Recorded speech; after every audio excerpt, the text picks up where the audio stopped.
اعلی حضرت مفتی اعظم حجت الاسلام بریلی تجھے سلام۔ السلام علیکم ورحمۃ اللہ تعالی وبرکاتہ۔ مرکز اہل سنت جامعہ رضویہ منظر اسلام کے یوٹیوب چینل ہم سبق درس نظامی میں آپ کا خیر مقدم ہے۔ پیارے بچوں، جنہوں نے ہمارے چینل کو اب تک سبسکرائب نہیں کیا ہے وہ ضرور سبسکرائب کر لیں اور بیل آئیکن بھی دبا دیں تاکہ ہر ایک ویڈیو کی نوٹیفیکیشن اپلوڈ کرتے ہی آپ تک پہنچ جائے، اور اپنے ساتھیوں سے بھی شیئر کریں۔ بات پسند آئے تو لائک بھی کریں اور اپنے قلبی تأثر کو کمنٹ کر کے ضرور بتائیں۔ اب آپ کے سامنے جامعہ رضویہ منظر اسلام کے ایک اہم اور ماہر استاد حضرت مولانا مفتی محمد ابراہیم صاحب قبلہ ہدایہ کا درس دیں گے۔ آپ ان کی گفتگو کو بغور سماعت فرمائیں۔ بسم اللہ الرحمن الرحیم۔ فصل ومن قال لامرأته انا منکی طالق فلیس بالشیء وان نوى طلاقا ولو قال انا منکی بائن او علیکی حرام ینوی الطلاق فہی طالق۔ فرماتے ہیں اگر مرد نے عورت سے کہا، شوہر نے بیوی سے کہا انا منکی طالق، انا منکی طالق، ٹھیک ہے، طلاق کو اس نے مضاف کیا اپنی جانب، انا منکی طالق، ٹھیک ہے، تو اس سے طلاق واقع نہیں ہوگی اگرچہ وہ طلاق کی نیت کر لے، اگرچہ طلاق کی نیت سے کہے لیکن طلاق واقع نہیں ہوگی۔ اور اگر کہا انا منکی بائن، انا منکی بائن، یا کہا انا علیکی حرام اور طلاق کی نیت ہے تو اس صورت میں طلاق واقع ہو جائے گی۔ بات سمجھ گئے؟ امام شافعی رضی اللہ تعالیٰ عنہ یہ فرماتے ہیں کہ جیسے دوسری اور تیسری صورت میں طلاق ہو جائے گی بائن اور حرام والی صورت میں، ایسی انا من کی طالق کہا تو اس سے بھی طلاق واقع ہو جائے گی۔ دلیل وہ یہ دیتے ہیں کہ اس لیے کہ ملک نکاح زوجین کے درمیان مشترک ہے، ملک نکاح مشترک ہے زوجین کے درمیان، کہ یہی وجہ ہے کہ عورت مطالبہ بالوطی کی مالک ہوتی ہے۔ کیا شوہر اگر عورت سے وطی نہیں کرتا ہے تو عورت وطی کرنے کا مطالبہ کر سکتی ہے، ایسے ہی جیسے کہ شوہر عورت سے قدرت کا مطالبہ کر سکتا ہے، قدرت یعنی اس سے کہے کہ مجھے قدرت دو تاکہ میں وطی کر سکوں، تو قدرت علی الوطی کا مطالبہ جیسے شوہر کر سکتا ہے ایسی عورت بھی وطی کا مطالبہ کر سکتی ہے۔ بات سمجھ کہ نہیں؟ تو نکاح کی جو ملکیت ہے یہ مشترک ہے دونوں کے درمیان۔ ایسی نکاح کی بنیاد پر حلت کا ثبوت ہو جاتا ہے، حلت کا، تو یہ حلت بھی دونوں کے درمیان مشترک ہے۔ جیسے شوہر عورت شوہر کے لیے حلال، ایسی شوہر عورت کے لیے حلال، تو حلت بھی دونوں میں مشترک ہے۔ اور طلاق یہ وضع کی گئی ہے انہی کو زائل کرنے کے لیے، کس کو؟ ملک نکاح اور حلت کو زائل کرنے کے لیے۔ طلاق جو موضوع ہے انہی کو زائل کرنے کے لیے، اور یہ دونوں میں مشترک ہیں، تو لہذا طلاق کی اضافت مرد کی جانب کرنا ایسے ہی صحیح ہوگا جیسے کہ عورت کی جانب کرنا۔ بات سمجھ گئی؟ جیسے کہ ابانت و تحریم کا معاملہ ہے کہ اگر انا من کی بائن کہا یا انا من کی حرام کہا تو طلاق واقع ہو جائے گی، ایسی اس میں بھی ہو جائے گی۔ دلیل سمجھ آئی؟ امام اعظم کی دلیل یہ ہے کہ طلاق یہ قید کو زائل کرنے کے لیے ہوتی ہے۔ کس کے لیے؟ قید کو زائل کرنے کے لیے۔ اور قید نکاح جو ہے، قید یہ عورت میں ہوتی ہے، مرد میں نہیں۔ قید جو ہے کس میں ہوتی ہے؟ عورت میں، مرد میں نہیں۔ قید عورت میں ہوتی ہے، اس پر دلیل یہ ہے کہ عورت کے لیے اس کے نکاح میں ہوتے ہوئے کسی دوسرے سے نکاح کرنا جائز نہیں ہے۔ ارے بات سمجھ بیٹا؟ اس سے معلوم ہوا کہ عورت کے اندر قید ہے، لیکن مرد میں قید نہیں ہے کہ وہ اس کے ہوتے ہوئے دوسرے سے نکاح کر سکتا ہے۔ بات سمجھ آئی کہ نہیں؟ تو جب یہ جو طلاق ہے ازالہ ملک کا نام ہے، اس کا نام ہے ازالہ ملک کا، اور یہ ملک جو ہوتی ہے عورت پر ہوتی ہے کیونکہ عورت مملوکہ ہے۔ کیا ہے؟ مملوکہ۔ اور زوج شوہر جو ہوتا ہے وہ مالک ہوتا ہے، کیا ہے؟ مالک، اور ازالہ ملک کا نام ہے یہ نا۔ یہی وجہ ہے کہ عورت کو منکوحہ کہا جاتا ہے، شوہر کو منکوح نہیں، شوہر کو منکوح نہیں کہیں گے، وہ تو ناکح ہے، ٹھیک ہے، عورت منکوحہ ہے، بات میں کہ نہیں، اس لیے چونکہ قید عورت کے اندر ہے اور ازالہ قید کا نام ہی تو طلاق ہے، اس قید کو زائل کرنے کا جو ملک نکاح کی قید ہے اس کو زائل کرنے کا نام نکاح ہے، اور یہ عورت میں، اس لیے عورت کی تانی مضاف ہو تبھی طلاق واقع ہوگی۔ البتہ رہا یہ کہ ابانت سے طلاق واقع ہوتی ہے، یعنی اگر انا من کی بائن کہا تو اس سے طلاق واقع ہو جاتی ہے، یا انا من کی حرام کہا تو طلاق ہوتی ہے، فرماتے ابانت کے برخلاف ہے۔ کیوں؟ اس لیے کہ ابانت یہ جو ہے اس تعلق اور رشتے کو زائل کرنے کے لیے بولا جاتا ہے۔ کیا؟ تعلق اور رشتہ زائل کرنا، اور تعلق اور رشتہ جو ہے دونوں کے درمیان مشترک ہے۔ ایسی تحریم یہ حلت کو زائل کرنے کے لیے ہے، کس کو لیے؟ حلت کو، اور حلت دونوں میں مشترک ہے۔ تو اب ان دونوں لفظوں کی اضافت عورت کی جانب کرنا بھی صحیح ہوگا اور مرد کی جانب کرنا بھی صحیح ہوگا، لیکن طلاق کی اضافت عورت کی جانب ہوگی، مرد کی جانب نہیں ہوگی۔ دیکھو ومن قال لامراته انا من کی طالق، اور جس نے عورت سے کہا انا من کی طالق فلیس بشیء، تو کوئی شے نہیں ہوگی، طلاق نہیں ہوگی، وان نوى طلاقا، اگرچہ طلاق کی نیت ہو، ولو قال انا من کی بائن، اور اگر انا من کی بائن کہا یا انا علی کی حرام کہا، ینوی الطلاق، اور اس سے طلاق کی نیت کرتا ہے، فہی طالق، تو وہ طلاق والی ہوگی۔ وہی وقال الشافعی، اور امام شافعی نے فرمایا یقع الطلاق فی الوجه الاول ایضا، پہلی والی صورت میں بھی طلاق پڑ جائے گی۔ پہلی کون سی؟ انا من کی طالق والی۔ کب؟ اذا نوى، جب اس نے نیت کر لی ہو۔ لأن ملک النکاح مشترک بین الزوجین، اس لیے کہ ملک نکاح مشترک ہے زوجین کے درمیان، یہ دلیل ہے امام شافعی کی۔ حتی ملکت المطالبہ بالوطی، یہاں تک کہ عورت مطالبہ بالوطی کی مالک ہے، کما یملک هو المطالبہ، جیسے کہ شوہر مطالبہ بالتمکین، یعنی مطالبہ القدرت کا مالک ہے۔ وکذا الحل مشترک بینہما، اور ایسے ہی حلت مشترک ہے دونوں کے درمیان۔ والطلاق وضع لازالتہما، اور طلاق وضع کی گئی ہے اسی ملک نکاح اور حلت کو زائل کرنے کے لیے۔ فیصح مضافا الیہ، تو صحیح ہے اس کا مضاف ہونا مرد کی جانب، کما یصح مضافا الیہا، جیسے کہ اس کی اضافت صحیح ہے عورت کی جانب۔ کما فی الابانۃ والتحریم، جیسے کہ ابانت اور تحریم والی صورت میں جو متن میں ہے اس میں طلاق ہو جاتی ہے۔ ولنا، ہماری دلیل، ان الطلاق لازالۃ القید، کہ طلاق قید کو زائل کرنے کے لیے ہے، وہو فیہا، اور وہ یعنی قید عورت میں ہے، دون الزوج، نہ کہ شوہر میں۔ الا تری، کیا نہیں دیکھتے، انہا ہی ممنوعہ، کہ یہ یعنی عورت ممنوعہ ہے، ان التزوج بزوج آخر، دوسرے شوہر سے نکاح کرنے سے۔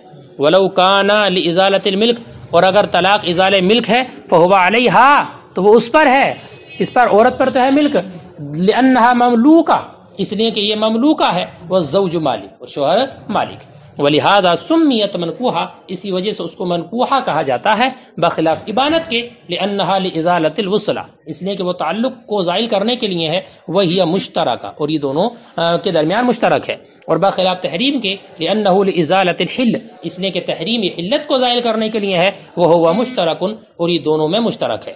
فصحت اضافتہما الیہما، تو دونوں کی اضافت کرنا صحیح ہے دونوں کی جانب۔ دونوں کون؟ شوہر اور بیوی، اور دونوں لفظ ابانت اور تحریم ہے۔ ولا تصح اضافت الطلاق الا الیہا، اور صحیح نہیں ہے طلاق کی اضافت کرنا مگر عورت کی جانب، کہ طلاق کا جو مضاف ہوگی وہ صرف عورت کی جانب، مرد کی جانب اس کی اضافت صحیح نہیں ہوگی۔ ولو قال انت طالق واحدہ او لا فلیس بشیء، اور اگر کسی نے کہا انت طالق واحدہ او لا، انا کلمہ شک کو داخل کر دیا، تو اب فرماتے اس صورت میں بھی طلاق واقع نہیں ہوگی۔ ٹھیک ہے، مصنف نے فرمایا ہے کہ ایسے ہی یہ مسئلہ ذکر کیا گیا ہے جامع صغیر میں بغیر کسی اختلاف کے، یعنی طلاق واقع نہیں ہوگی، کوئی اختلاف بھی نہیں ہے، لیکن صحیح اور حقیقت یہ کہ اس میں اختلاف ہے امام اعظم، امام ابو یوسف اور امام محمد کا۔ اور یہ جو قول ذکر کیا ہے متن میں، یہ امام اعظم کا قول ہے اور امام ابو یوسف کا دوسرا قول ہے۔ کیا ہے دوسرا قول؟ امام ابو یوسف کا، اور امام محمد اور امام ابو یوسف کا قول اول، سمجھ رہے بیٹا؟ امام ابو یوسف کا دوسرا قول یہ ہے کہ طلاق نہیں ہوگی، اور پہلا والا قول امام ابو یوسف کا اور امام محمد کا قول یہ ہے کہ اس صورت میں رجعی طلاق واقع ہو جائے گی۔ کون سی؟ رجعی، طلاق رجعی واقع ہو جائے گی۔ اور ایک کتاب الطلاق میں امام محمد کا قول یہ ذکر کیا گیا ہے کہ یہ اس صورت میں ہے کہ جب مرد نے اپنی بیوی سے یہ کہا ہو دوسرا قول انتی طالق واحدہ اولا شیء، اولا شیء، اور اوپر کیا اولا ہے خالی، یہاں پر اولا شیء. فرماتے ہیں کہ ان دونوں مسئلوں میں کوئی فرق نہیں ہے، ان دونوں مسئلوں میں کوئی فرق نہیں ہے. اگرچہ یہاں پر جو مذکور ہے یعنی متن میں جو ذکر کیا گیا ہے وہ کل کا قول ذکر کیا گیا ہے، لیکن اختلاف ہے، تو اختلاف کی تفصیل فرماتے ہیں. فرماتے ہیں امام محمد کی دو روایتیں ہیں اس میں، تو کس کی؟ امام محمد کی دو روایتیں ہیں، اور ان کی دلیل یہ ہے کہ دو روایتیں سمجھ گئے کہ پہلی والی صورت میں ان کا قول یہ طلاق رجعی ہوگی، اور ایک قول یہ ہے کہ انتی طالق واحدہ اولا شیء، یہ دوسری تفسیر ہے ان کی. فرماتے ہیں ان کی دلیل یہ ہے کہ مرد نے واحدہ جو کہا نا انتی طالق واحدہ، اس میں شک کو داخل کر دیا ہے. اس کو داخل کیا؟ شک کو، چونکہ اس نے اس طلاق اور نفی کے اس واحدہ، طلاق نہیں واحدہ، واحدہ اور نفی کے درمیان کلمہ او کو داخل کر دیا ہے. یہ کہا انتی طالق واحدہ او لا، تو نفی ہے لا اور واحدہ ہے، اور دونوں کے درمیان نفی اور واحدہ کے درمیان کلمہ شک او کو داخل کر دیا. ارے بات سمجھ میں آ رہی ہے؟ لہذا اب واحدہ کا اعتبار ساقط ہو جائے گا، کیونکہ اگر واحدہ کا اعتبار کریں تو ادھر نفی بھی ہے، تو دونوں میں شک ہو رہا ہے. شک کی بنیاد پر واحدہ اس کا اعتبار ساقط ہو جائے گا. جب واحدہ کا اعتبار ساقط ہو گیا تو انتی طالق بچا. کیا بچا؟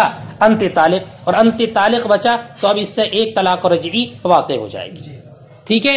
اور اگر اس نے انتی طالق او لا کہا، واحدہ نہیں کہا، دوسرا والا قول یہی ہے انتی طالق واحدہ او لا. ٹھیک ہے. تو فرماتے ایسی صورت میں اب کلمہ اس نے شک کو داخل کیا ہے ایقاع طلاق کے درمیان. کیا؟ اصل ایقاع جو ہے اس ایقاع میں شک کو داخل کر دیا انتی طالق او لا. اب جو شک ہوگا وقوع طلاق میں ہوگا نا، ایقاع طلاق میں ہوگا نا، تو اب اس نے ایقاع طلاق میں شک کو داخل کر دیا ہے، لہذا اس صورت میں طلاق واقع نہیں ہوگی. ارے بیٹا دو روایتیں سمجھ گئے امام محمد کی کہ پہلی صورت میں جو شک داخل کیا ہے اس نے کلمہ او کو داخل کیا ہے واحدہ اور لا نفی کے درمیان، اس بنیاد پر واحدہ کا اعتبار ساقط، تو انتی طالق باقی بچا، اس کی بنیاد پر طلاق ہو جائے گی. لیکن انتی طالق دوسرے جو قول ذکر کیا ہے اس میں واحدہ کا ذکر نہیں ہے، انتی طالق اولا ہے. اب شک داخل ہوا ہے ایقاع طلاق میں، لہذا شک کی بنیاد پر طلاق واقع نہیں ہوگی اس قول میں. سمجھ گئے امام محمد کا مذہب؟ سنو. اور امام اعظم اور امام ابو یوسف کا جو قول آخر ہے اس کی دلیل سنو. ان کی دلیل یہ ہے کہ وصف جب عدد سے متصل ہو، کیا؟ جب وصف جب عدد کے ساتھ متصل ہو تو وقوع جو ہوتا ہے وہ عدد کے اعتبار سے ہوتا ہے. کس کے ساتھ ہوتا ہے؟ وقوع عدد کے اعتبار سے ہوتا ہے. یہی وجہ ہے کہ اگر کسی نے اپنی بیوی سے کہا، ایسی بیوی ہے جو غیر مدخولہ ہے یعنی صرف نکاح ہوا ہے ابھی وطی نہیں کی ہے، اور اس سے کہا انتی طالق ثلاثن، تو دیکھو طالق یہ وصف ہے، طالق وصف ہے نا، اور اس سے متصل ثلاثن عدد بھی ہے. اب طالق کے اعتبار سے طلاق واقع نہیں ہوگی بلکہ جو عدد متصل ہے اس کے اعتبار سے طلاق واقع ہوگی. ٹھیک ہے. اور اگر طلاق کا وقوع وصف سے ہو جائے جو طالق وصف ہے تو ایسی صورت میں جو عدد ہے اس کا ذکر لغو ہو جائے گا. کیا ہو جائے گا؟ عدد کا ذکر. اس لیے ایسی صورت میں وقوع طلاق جو ہوتا ہے وہ عدد کے اعتبار سے کیا ہوتا ہے؟ عدد کے اعتبار سے. جب عدد کے اعتبار سے ہے تو طلاق کا اعتبار واحدہ سے ہوگا نہ کہ اصل ایقاع سے، اور واحدہ میں شک واقع ہو گیا اس لیے طلاق واقع نہیں ہوگی. نہیں پڑھ لے پڑی کیا؟ ترجمہ لگا دو. وَلَوْ قَالَ أَنْتِ طَالِقٌ وَاحِدٌ أَوْ لَا فَلَيْسَ بِشَيْءٍ. قال رضی اللہ عنہ، مصنف نے فرمایا هَكَذَا ذُكِرَ فِي الْجَامِعِ الصَّغِيرِ مِنْ غَيْرِ خِلَافٍ، ایسے ہی ذکر کیا گیا ہے مسئلہ جامع صغیر میں بغیر کسی اختلاف کے. وَهَذَا قَوْلُ ابی حنیفہ و ابی یوسف آخر، اور یہ امام اعظم اور امام ابو یوسف کا قول آخر ہے. وعلی قول محمد، اور امام محمد کے قول پر اور امام ابو یوسف کے قول اول پر یہ حکم ہے تطلق واحدۃ رجعیہ کہ طلاق واقع ہو جائے گی ایک رجعی. ذکر قول محمد فی کتاب الطلاق، ذکر کیا گیا امام محمد کے قول کو کتاب الطلاق میں اس صورت میں اذا قال، جب کہا اپنی بیوی سے انتی طالق واحدہ او لا شیء ولا فرق بین المسئلتین، اور دونوں مسئلوں میں کوئی فرق نہیں ہے. ولو کان المذکور ہا ہونا قول الکل، اگرچہ یہاں پر ذکر کیا گیا کل کا قول، سب کا قول ایک ہی ہے. فعن محمد روایتان، امام محمد سے دو روایتیں ہیں. اور امام محمد کی دلیل انہو ادخل الشک فی الواحدہ کہ اس نے شک کو داخل کیا ہے واحدہ میں. کیوں؟ لدخولی کلمت او بینہا و بین النفی، کلمہ او کے واحدہ اور نفی کے درمیان داخل ہونے کی وجہ سے. فیسقط اعتبار الواحدہ، تو واحدہ کا اعتبار ساقط ہو جائے گا. ویبقى قولہ انتی طالق، اور اس کا قول انتی طالق باقی بچے گا، بخلاف اس کے قول انتی طالق اولا کے. لأنہ ادخل الشک فی اصل الایقاع، اس لیے کہ اس نے شک کو داخل کیا ہے اصل ایقاع میں. جب اصل ایقاع میں شک ہے تو طلاق واقع نہیں ہوگی.